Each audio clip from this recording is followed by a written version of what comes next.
The humans are unworthy, General Zorak of the Koroth Dominion snarled, his serrated teeth glinting under the council chamber's pale lights. They cower behind their fragile worlds, clinging to treaties and talks. Their very existence mocks the warrior's path. The statement was met with murmurs of approval from across the chamber, a domed expanse filled with representatives of 200 galactic species. The humans, they all believed, were out of their depth. Among the most primitive to achieve faster-than-light travel, they were an anomaly, technologically adept yet politically naive. And now, they dared to petition for full membership in the Galactic Council. At the center of it all stood Ambassador Elise Carr, humanity's sole representative, her figure dwarfed by the towering podiums of alien delegates. Clad in a sleek navy uniform, her posture was composed, her face unreadable as she listened to the jeers of dismissal. She had expected this reaction, of course. Humanity was the outsider here, a species that most of the council deemed unfit to join their ranks. But she wasn't here to beg. General Zorak, Elise said at last, her voice ringing clear across the chamber, your words suggest that you misunderstand humanity entirely. The murmurs ceased. All eyes turned to her, some intrigued, others annoyed by the audacity of this young race. Do we misunderstand? Zorak sneered, his massive frame leaning forward. Your kind is afraid of conflict. You hide behind diplomacy and avoid galactic disputes. You haven't earned the right to sit among us. Elise's lips quirked into the faintest of smiles. You mistake caution for cowardice. Humanity has not avoided war because we fear it. We avoid war because we know it too well. A ripple of discontent coursed through the room. Zorak laughed, the sound guttural and harsh. And what could your kind possibly teach us about war? You've never faced an enemy like the Koroth Dominion. Elise clasped her hands behind her back, her calm demeanor unshaken. You might be surprised, General. Humanity comes from a world we call Earth, a death world, by your classifications. A place where survival required adaptability, innovation, and, yes, war. For millennia, we fought not just other predators but each other. And every time, we came back stronger, smarter. The chamber fell silent. The weight of her words hung heavy in the air, but Zorak's grin only widened. Pretty speeches, he said dismissively, but words do not win wars. Actions do. If you wish to prove yourselves, humans, let us settle this the old way. Face the Dominion's fleet. Let's see how long your fragile species lasts. Several delegates gasped. Direct conflict with the Koroth was tantamount to suicide. Their fleet was the most powerful in the galaxy, their warriors bred for destruction. Elise tilted her head, regarding Zorak with a measured gaze. Are you proposing a trial by combat, General? Humanity against the Koroth Dominion? I am, Zorak said, baring his teeth in a predatory grin. If you survive, perhaps then we'll reconsider your worth. A low murmur spread through the chamber. Most believed humanity would decline, any rational species would. To accept was madness. Elise stepped forward, her boots clicking softly on the polished floor. She held her head high, her voice unwavering. On behalf of Earth, I accept. The room erupted in chaos, shouts of disbelief, derision, and, in a few cases, grudging respect. Elise stood firm, waiting for the noise to subside. You've just doomed your species, Zorak growled, his eyes gleaming with malice. Elise met his gaze, her expression serene. You may think that, General. But here's the thing about humans, we don't fight to survive. We fight to win. The chamber fell silent once more. This time, the weight of her words was undeniable. As Elise turned to leave the podium, a subtle smile played on her lips. The galaxy had no idea what it had just unleashed. We will burn your worlds and scatter your ashes across the stars. The Koroth emissary's voice, guttural and cruel, echoed across the Galactic Council chamber. The threat wasn't metaphorical. The Koroth Dominion had a reputation for leaving nothing but ruin in their wake. Ambassador Elise Carr sat at the table of humanity's delegation, her features composed but her hands clenched beneath the polished surface. The ultimatum had arrived sooner than expected, delivered not as a diplomatic warning but as a declaration of war. The council chamber was heavy with silence, every representative waiting to see if humanity would flinch. "Do you understand what you've done, human?" Councillor Terex, a thin, avian creature from the Sothran Collective, hissed. His feathered crest trembled with agitation. "The Koroth have never been challenged and left unsated. They will come for you with everything they have." Elise met his gaze without wavering. "We understood the risks when we accepted the challenge. Humanity will stand against the Dominion." "Foolish," Terex muttered, shaking his head. Around the room, other council members exchanged murmurs of agreement. Elise rose from her seat, her eyes scanning the assembly. "Foolish would have been to let the Koroth intimidate us into submission.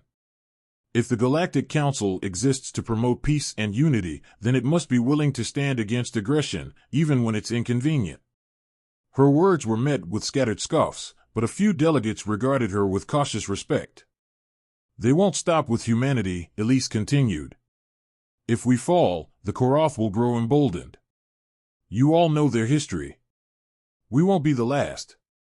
Councillor Grinth, a hulking, amphibian-like creature, leaned forward.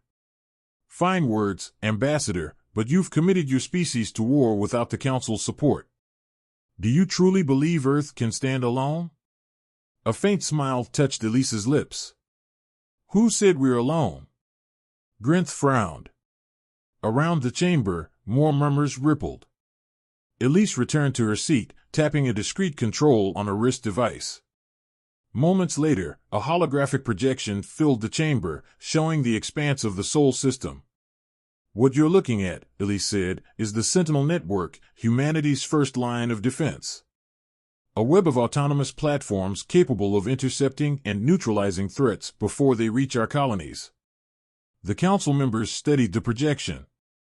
The network scale was impressive, but it wasn't enough to reassure them. "Impressive," Zorak sneered from the Koroth podium. "For defending against pirates, perhaps. But my fleet will overwhelm your little toys before they fire a single shot." Elise didn't blink. "Then perhaps you'd like to test your theory, General." Zorak's grin widened. "Oh, I intend to."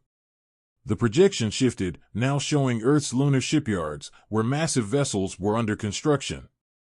Unlike the elegant designs of most council species, these ships were brutish and utilitarian, bristling with weaponry. "Humanity has spent decades preparing for the day when our strength would be tested," Elise said.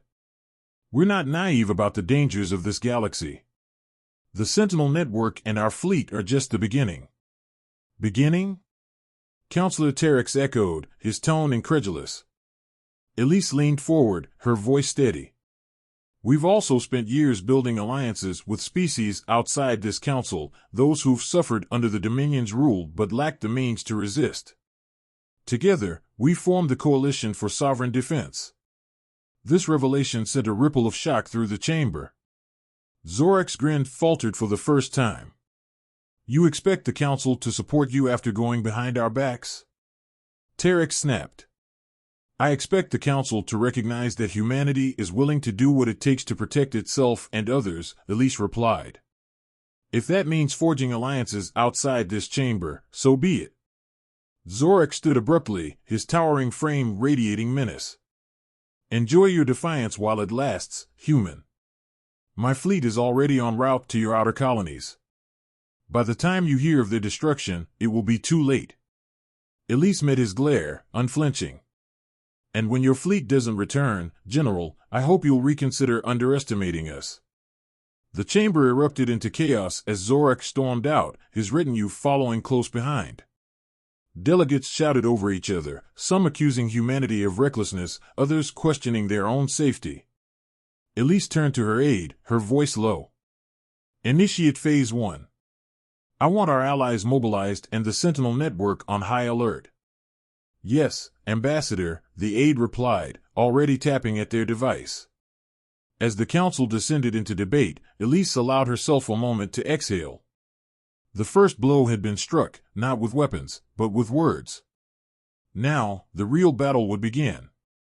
The Koroth armada emerged from hyperspace like an eclipse, blotting out the distant stars.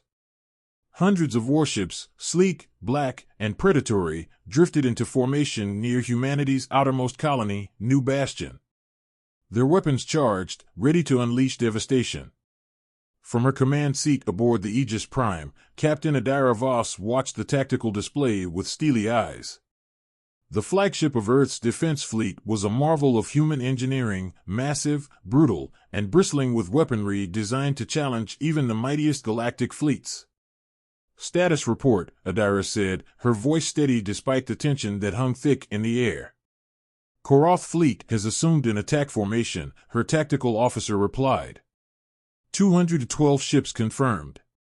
They're positioning to target New Bastion's orbital platforms. Adira nodded. "And the Sentinel network?" "Online and awaiting orders, Captain," the officer said.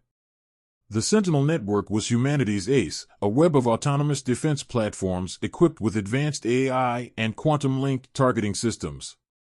It had been tested extensively, but this was its first true battle. Adira stood, her gaze fixed on the Koroth fleet displayed on the massive holoscreen. "They think we're going to fight this their way," she murmured. "Let's show them how humans do things." She turned to her communications officer. "Open a channel to the fleet." Moments later, her voice rang out across the human armada. "This is Captain Adira Voss of the Aegis Prime. Today, the Koroth Dominion believes they will crush us because they've never faced us before. Remember what we fight for, not conquest, but survival. For Earth. For New Bastion.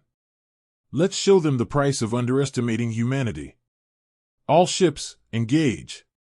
The order was met with a roar of acknowledgments as humanity's fleet surged forward.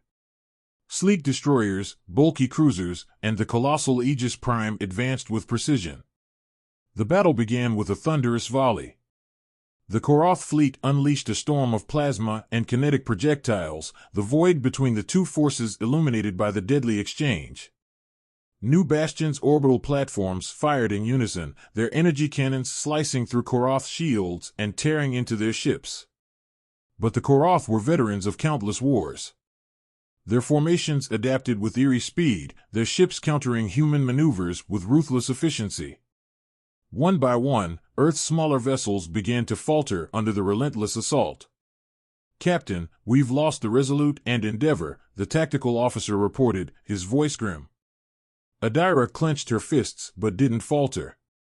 "Activate the Sentinel network. Target the lead Koroth battleships." On her command, the Sentinel platforms came to life. Hundreds of autonomous turrets swiveled toward the enemy fleet, their AI calculating trajectories with terrifying precision.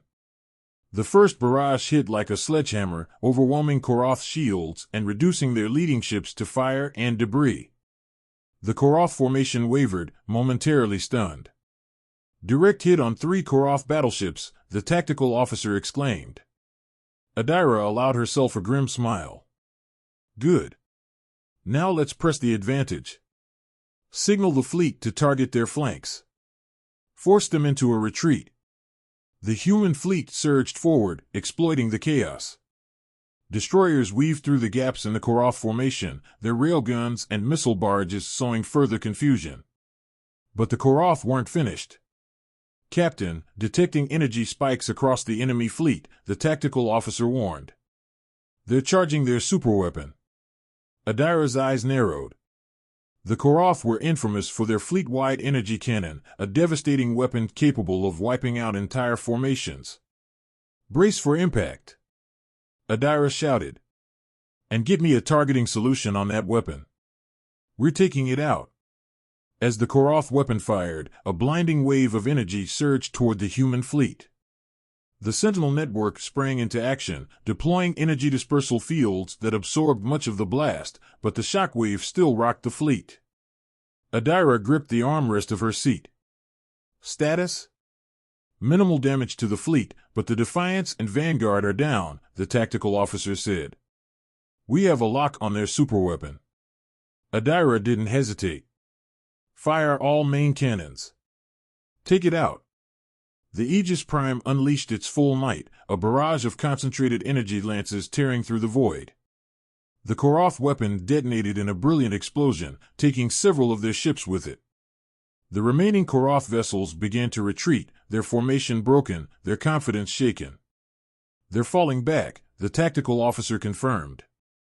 Adira exhaled, the weight of the moment settling on her shoulders. "Let them go. For now." The battle was over, but the war was far from won. Humanity had stood its ground and sent a message that would echo across the galaxy. "Signal New Bastion," Adira said. "Tell them we've held the line. For now." As the battered human fleet regrouped, Adira knew this was just the beginning. The Koroth would return, and next time, they wouldn't underestimate humanity. The silence after the battle was deafening, broken only by the occasional hum of the Aegis Prime's damaged systems. Captain Adira Voss stared at the tactical display, her jaw tight. They had survived the Korotha's first assault, but the cost had been steep. Around her, the bridge crew moved with grim efficiency, tending to their stations, repairing damage, and counting the losses. "They'll be back," Adira said quietly, her voice laced with certainty. Her tactical officer, Lieutenant Rowe, nodded. "And they'll bring more than ships next time." Adira turned to face him. "You think they'll escalate?" Rowe's expression darkened. "The Koroth don't lose gracefully, Captain. If brute force didn't work, they'll try something more insidious." Hours later, the insidiousness arrived. A distress signal crackled through the comm system, originating from New Bastion's surface. It was fragmented and garbled, but the fear in the speaker's voice was unmistakable. "This is Governor Talvik. We have a situation. People are acting strange. Hostile. It's spreading fast. We need help." The transmission cut out. Adira's stomach sank. "Hostile? What does he mean?" "Unknown, Captain," her communications officer replied. "But if it's spreading, it's likely not a conventional attack." Adira's mind raced. The Koroth were notorious for their psychological and biological warfare tactics. A subtle infection that turned allies into enemies would be entirely within their playbook. "Prep a recon team," Adira ordered. "I want boots on the ground at New Bastion in 20 minutes. And pull up every scrap of intelligence we have on Koroth biological agents." The drop shuttle descended into the atmosphere, carrying a small strike team equipped with advanced hazard suits. Lieutenant Jenna Voss, the team leader, scanned the colony's perimeter through her visor. The once bustling outpost was eerily quiet, its streets littered with debris and abandoned vehicles.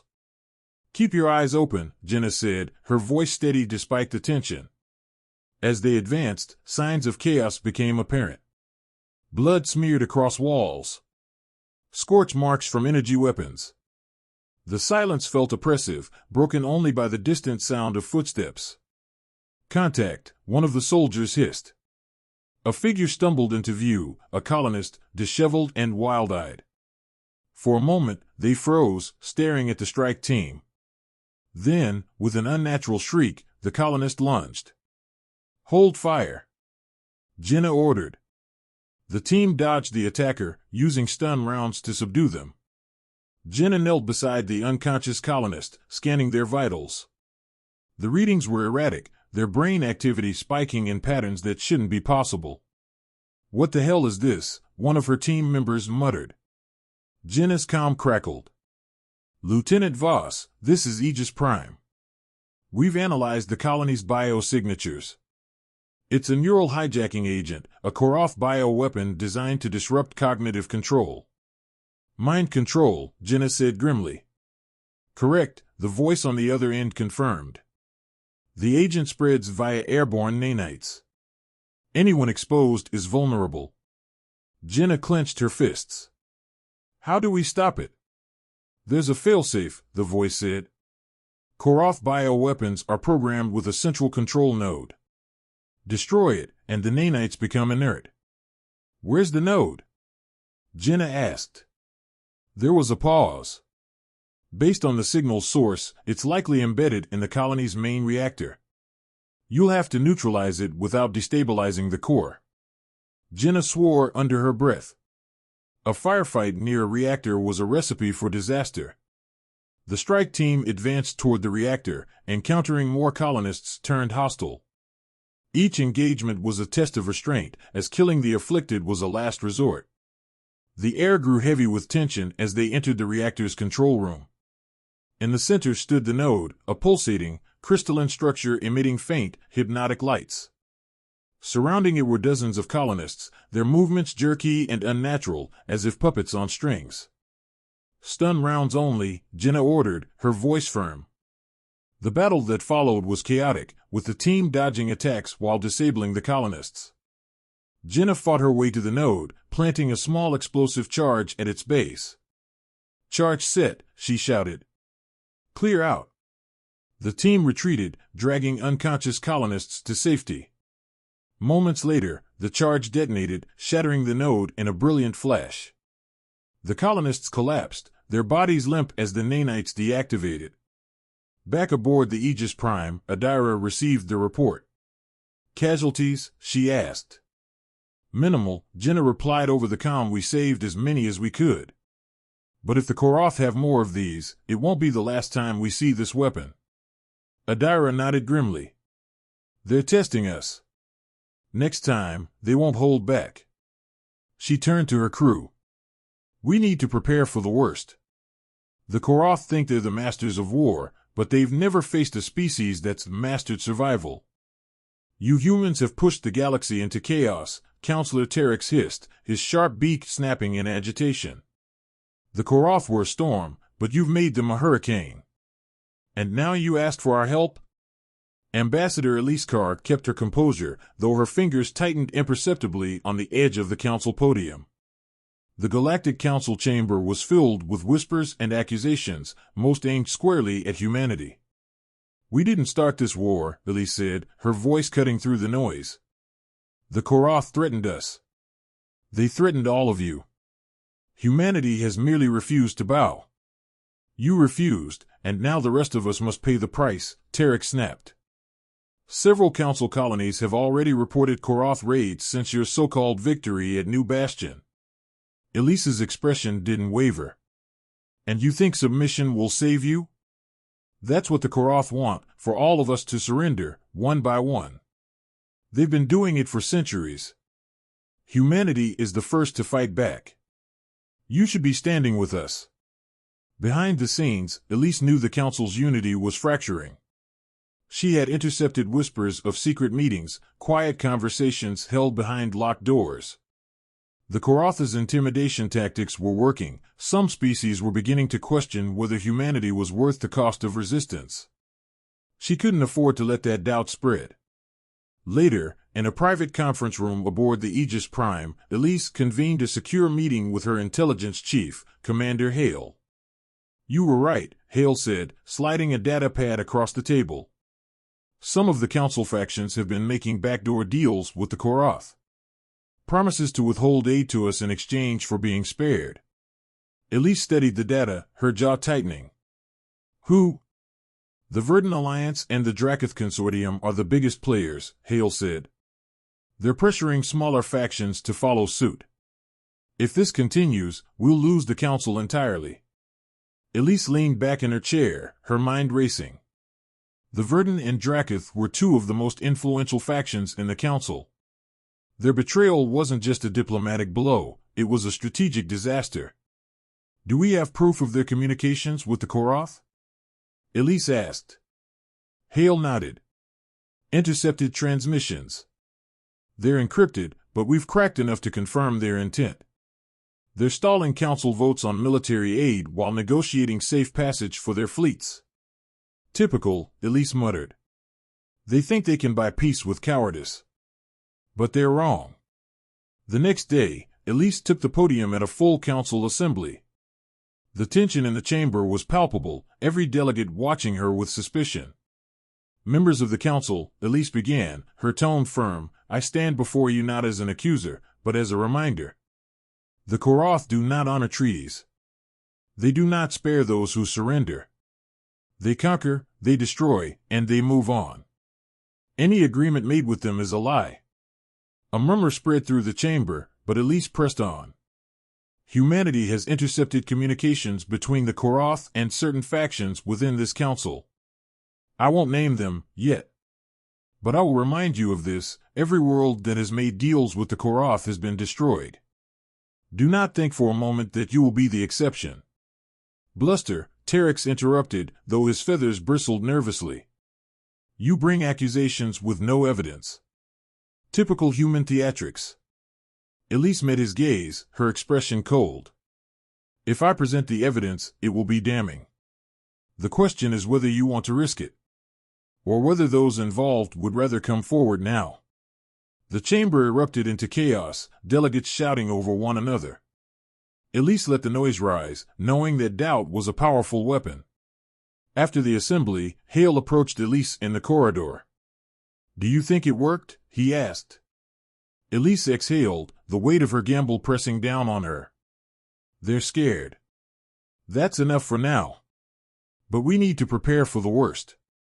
That evening, as Elise reviewed her strategy, a secure transmission came through. Ambassador Carr, the voice on the other end said, distorted but unmistakably Verdun. We need to talk. Privately. Elise smiled grimly. The betrayers were beginning to crack. The vast expanse of the galaxy's edge burned with the light of 1,000 warships. The Koroth fleet stretched across the void, an endless wall of destruction, their massive dreadnoughts dwarfing the scattered forces of the coalition. From the command deck of the Aegis Prime, Captain Adira Voss surveyed the enemy formation. The Koroth had brought everything: their most advanced warships, their most brutal weapons, and, worst of all, their desperation. This was their final push, a battle meant to crush resistance and cement their dominance forever. Adira's voice cut through the tension on the bridge. Status report. Enemy fleet count confirmed at over 600 ships, Lieutenant Rowe said, his tone grim. They've deployed heavy plasma carriers and biocatalyst missiles. They're not holding back this time. Adira nodded, her gaze steady. And the coalition? 200 ships. Lightly armed compared to the Koroth, but their holding position, Rowe replied. They're waiting for our move. Adira straightened. Then let's give them something to fight for. In the heart of the Galactic Council chamber, Ambassador Elise Carr stood at the center of a secure holocom link, addressing the coalition leaders. Her face was illuminated by the pale blue glow of their holograms. Today, we fight not just for humanity, but for every species that the Koroth have terrorized, Elise said, her voice strong. They believe we are divided. They believe fear will break us. But I believe in something far stronger than fear: resolve. The Verdun and Dracoth representatives, newly recommitted to the coalition after Elise's public gambit, looked uneasy but nodded their assent. What's the plan, Ambassador? One of the leaders asked. Elise's lips curled into a faint smile. We strike where they least expect it. Humanity has spent decades preparing for this moment, and we've built weapons they've never seen. Follow our lead, and we'll make history. Back aboard the Aegis Prime, Adira Voss took her place at the helm as the Koroth fleet advanced. The Coalition's ships formed a defensive crescent around Earth's outermost colonies, their crews bracing for what seemed like an inevitable slaughter. Begin Phase 1, Adira ordered. Across the battlefield, the Sentinel network activated. Hundreds of autonomous defense platforms lit up, firing precise volleys of energy lances. The Korotha's forward ships disintegrated under the relentless assault, but the Dominion pressed forward, their massive dreadnoughts absorbing the hits. Phase 2, Adira said, her voice calm despite the chaos. At her command, stealth cruisers emerged from behind asteroid fields, their cloaking systems disengaging as they fired coordinated strikes on the Korotha's rear lines. The sudden attack forced the Koroth to split their formation, sowing confusion. Still, it wasn't enough. The Koroth dreadnoughts pushed through, their biocatalyst missiles launching toward the coalition center. Intercept those missiles. Adira barked. The Aegis Prime unleashed its point defense systems, laser arrays slicing through the missiles before they could detonate. Even so, the strain on the coalition was evident. Ships were faltering, their captains struggling to maintain cohesion. In the chaos, a Koroth flagship broke through the defensive line, heading straight for the Aegis Prime. "Target their flagship," Adira commanded. "All power to the main cannon." The Aegis Prime's primary weapon, a railgun capable of firing kinetic projectiles at near-light speed, charged with a hum of energy. The crew held their breath as the cannon fired, the projectile striking the Koroth flagship with devastating force. The ship exploded in a brilliant flash, sending shockwaves across the battlefield. Cheers erupted on the bridge, but Adira didn't celebrate. The battle wasn't over. In the final phase of the battle, Elisa's plan unfolded. Hidden within the Coalition's ranks was humanity's last resort, the Excalibur Protocol. A massive, experimental ship equipped with a quantum disruption field emerged from its hiding place, its engines blazing as it charged toward the heart of the Koroth fleet. The Excalibur released its payload, a wave of quantum energy that destabilized the Korotha's advanced systems. Shields failed, weapons fizzled, and ships drifted powerless. "Now!" Adira shouted. The Coalition forces surged forward, delivering a crushing blow to the crippled Koroth fleet. One by one, the Dominion ships fell, the dreaded formation shattered. Hours later, as the last remnants of the Koroth fleet fled into the void, the battlefield fell silent. Humanity and its allies had done the impossible, they had broken the Koroth Dominion. On the bridge of the Aegis Prime, Adira Voss stood tall, her voice steady as she gave the order. "Signal the Coalition. Let them know we've won." Back in the council chamber, Eliskar addressed the galaxy once more. "Today, we proved that fear is not our master," she said. "We are not afraid of war. We are afraid of what happens when we do nothing. And today, we chose to fight." The chamber erupted in applause, but Elisa's expression remained measured. The Koroth were defeated, but the scars of this war would remain. Humanity had earned its place in the galaxy, but the question lingered, at what cost?